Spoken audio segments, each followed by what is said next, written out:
Assalamu alaikum, hello guys. A wannan video zan nuna muku yadda za ku hada professional video, yadda za ku fara hada professional video da wayanku kadai, da wannan wayan naku na hannunku kadai.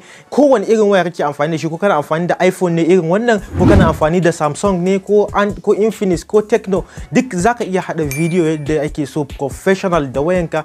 Babu bukatan fancy cameras, babu bukatan lightning ko wani gears, duk babu bukatan waɗannan abubuwan. Saboda haka shi yasa ma ku ga na ije light anan, duk babu bukata. Zamu yi amfani da natural light ne insha Allah.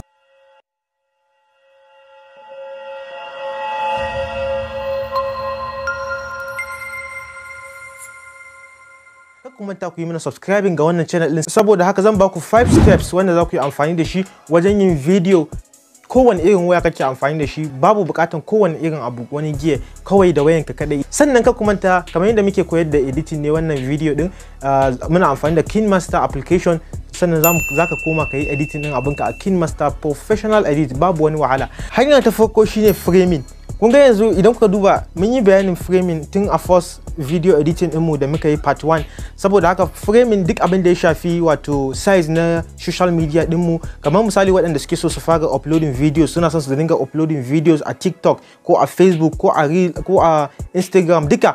Idan for YouTube ne, kun ga muna amfani da 16:9 wato horizontal video kenan. Idan kana son kai amfani da shi a TikTok ne, kun ga dole zamu koma video din ya zama haka kenan. Kun gani shine 9:16 a tsaye kenan. Kun ga video din ko TikTok kenan. Sannan idan ma Reels ne ko Facebook Reels ko wato Instagram Reels, duka za ku yi amfani da 9:16 ne. Idan kuma har da short video, yawa short video na YouTube shi ma 9:16 ne. Idan kuma kana so na YouTube ne ko Instagram, kun gani na Instagram duka ga sunan, za ku ga abin ya zama professional video. Saboda haka wannan shine na YouTube, zan ci gaba da amfani da shi. Wato framing na da matukan amfani ga videos ɗinku idan kuna so ku fara yin video. Wato kuna son ku dinga hada video da wayanku, framing kawai ka juya wayanka haka, kamar yadda kuke gani na juya wayana haka a kwance. Idan kana so ka yi na yi TikTok ne ko wani abu, sai ka rike wayanka haka, shikenan. Hanya ta biyu shine lightning. Lightning na da matukan amfani ga videos ɗinku, amma yanzu babu bukatan wani light. Kun ga yanzu duk wannan light ɗin da kuke gani a bayana, duk na kashe ring light da light ɗin nan.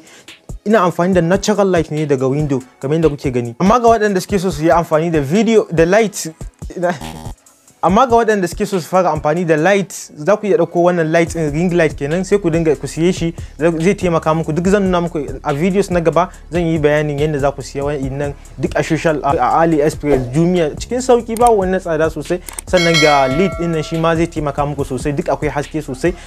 Zan nuna muku a videos na gaba, amma yanzu lightning na da matuƙar amfani. In baka da kuɗi, baka da komai, ka fara amfani da natural light kamar yadda kuke gani. Natural light, bana amfani da wani light, ba wani, duk sama ko ina a kashe yake. Natural light ne kawai da rana, shi kenan zai taimaka mu. Kun ga kuma video din ya clear, ba laifi ko. Sannan hanya ta uku shine audio, abin da ya shafi audio. Kun ga wannan ina amfani da microphone, amma kai baka bukatan komai, tunda first time ɗinka ne, zaka yi amfani da direct wayanka kawai. Speaker din wayan mu yana nan gefen ko, yana nan gefen ne zan ce ko, gashi nan wannan shine speaker din wayana kamar yadda kuke gani a nan gefen. Saboda haka kawai idan ka zo sai ka rike hannunka, sai ka dauka hannunka haka ka sa shi haka, ka dinga daukan videos ɗinka. Babu bukatan wani kayan aiki ko wani abu, kawai hannunka zaka sa. Amma idan ka ce zaka sa shi a haka, to zai kulle camera din. Amma idan ka sa shi a haka kamar yadda kuke gani hannuna, kun gani, sai ka sa shi ta haka yadda zai zama. Amma kana so ka rike shi ma a haka, duk ba laifi, zaka iya rikewa yanda kake so. Light din kawai ya fita daidai, wato saboda audio din ya dinga fita da kyau, kuma wayanka ya zama stable hakan nan. Hanya ta hudu wato shine stabilizing, wato abin da ya shafi stabilize, ka rike wayanka da kyau. Kun ga yanda na rike shi yanda yake haka, babu wani bukatun cewa wayan zai girgiza. Amma idan ka zama kana rike wayanka haka, kana girgidi da shi, ko ba wanda ma zai ji daɗin kallon video din. Da zarar mutane sun fara kallo za su gudu. Saboda haka stabilizing na wayanka, shi kuma stabilizing abinda zai taimaka maka wayanka ya tsaya cak, babu wani motsi kamar yadda kuke gani. Idan hannunka baya rawa kamar nawa, to shikenan ka samu sauki. Idan kuma hannunka yana rawa, to abinda zaka yi ka amfani da tripod. Kun ga tripod din da nake amfani da shi shine wannan tripod din, bari na nuna muku ku gan shi.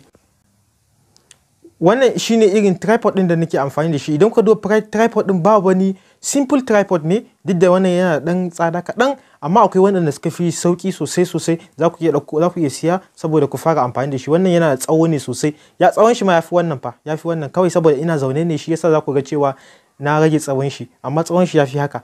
Saboda haka za ku iya amfani da irin tripod ɗin nan, kuma akwai alaman jujjuyawa duk za ku iya yi. Yana da kyau sosai gaskiya tripod ɗin nan.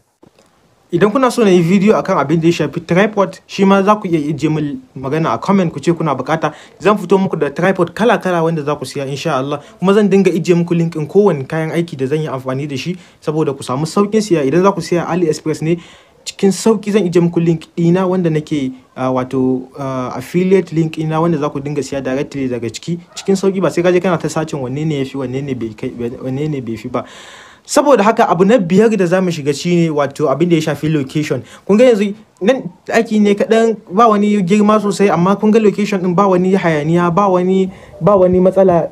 Kawai za ka yi making videos ɗinka cikin sauki. Kun gani ba wani ɗan space haka ka samu mai kyau hakan nan, sai ka fara yin videos ɗinka babu cikin sauki, babu buƙatan wani wahala. Sannan za ka iya yin video ɗinka a cikin waje ma, wajen gida ko wajen wani waje, babu wani hayaniya shi ma, sai ka samu kawai ka dinga tafiya kila kana yin video ɗinka, duka video ɗinka zai fito idan dai ka bi waɗannan hanyoyi wato tun daga farko. Waɗannan su ne hanyoyi guda 5 wanda zan baku a wannan video ɗin akan abin da ya shafi wato yadda zaka haɗa video. Hanya ta farko zan yi ƙarin bayani akan abin da ya shafi framing. Shine hanya ta farko. Idan kuka zo kuna framing din videos ɗinku, za ku yi framing, za ku zaɓa wani TikTok. Kan mutum ya ɗauka video ya zama yana yin haka, video shi haka ya zama haka in za ka yi na TikTok ko na Instagram ko na wani abu makamancin haka. Ko kuma ka yi video, kun ga wasu za su yi video haka, ba shi da kyau. Amma ka yi video ɗinka ya zama ya yi kyau haka, sai ka tsaye da wayanka sosai yadda zai fita da kyau. Sannan abu na biyu shine lightning. Sannan abu na uku shine wato audio, sannan stabilizing, sannan location. Ina fatan wannan video din ya burge ku. Saboda haka yanzu tambayar da zai muku wanda nake so ku bani a comment section, ku faɗa min wani irin waya yake hannunku wanda za ku yi amfani da shi wajen making video. Wani irin waya kake so ka dinga amfani da shi, ku faɗa min duk a comment section. Sai mun haɗu a video na gaba. Kada ku manta ku ba mu liking ga wannan video, sannan kada ku manta ku yi mana subscribing. Duk mai tambaya zai yi mana tambaya a comment section. Sannan kada ku manta ku yi sharing ga 'yan uwa saboda su ma su amfana. Muna godiya sosai. Sai mun haɗu a video na gaba. Wassalamu alaikum wa rahmatullahi wa barakatuh.